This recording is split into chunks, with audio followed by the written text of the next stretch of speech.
adúpẹ́ lọ́wọ́ Ọlọ́run aláràbí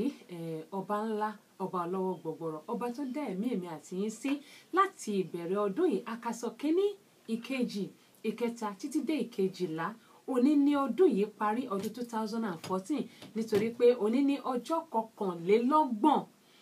tó parí ọdún 2014 kí ni àwa ní dúpẹ́ fún adúpẹ́ lọ́wọ́ Ọlọ́run wọ́n ní ẹni tí ọdún bá bá láyé kó yọ̀ kó dúpẹ́ ló tọ́ ìdí nìyí tí èmi Àbọ́sẹ̀dé lẹ́pa tí ò kàn mọ̀ tí mò ń dúpẹ́ lọ́wọ́ Ọlọ́run ọba mo dẹ̀ ń dúpẹ́ lọ́wọ́ ẹ̀yin ènìyàn gbogbo ẹ̀yin tí ẹ ti ń ṣe agbátẹrù mi láti bẹ̀rẹ̀ ọdún yìí láti ìgbà tí mo ti wà láwọn orí programs mi gbogbo mo dúpẹ́ lọ́wọ́ yín ojú òní tì yín bákan náà Omega Studio International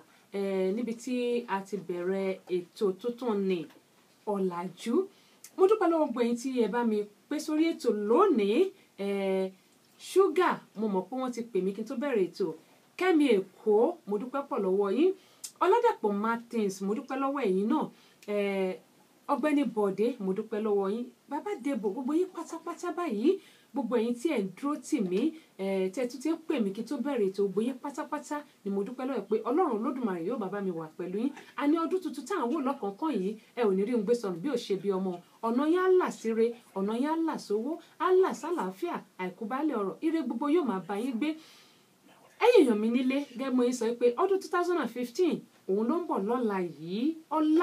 ọlá yìí wọn ò ní fi ṣàwátì wọn ò ní fi èmi Àbọ́sẹ̀dé náà ṣàwátì mo ní ọdún tuntun tá a máa mú yìí ẹ̀yin èèyàn mi nílé ẹ jẹ́ ká dìde fún ìrànlọ́wọ́ ara wa nítorí pé ohun tí a bá ṣe lónìí ọ̀rọ̀ ìtàn ni tó bá dọ̀la ẹ má gbàgbé 2015 yóò dára fún wa yóò yẹ wá a ò rí bá ti ṣe a ò rọ̀ náà gbé gbà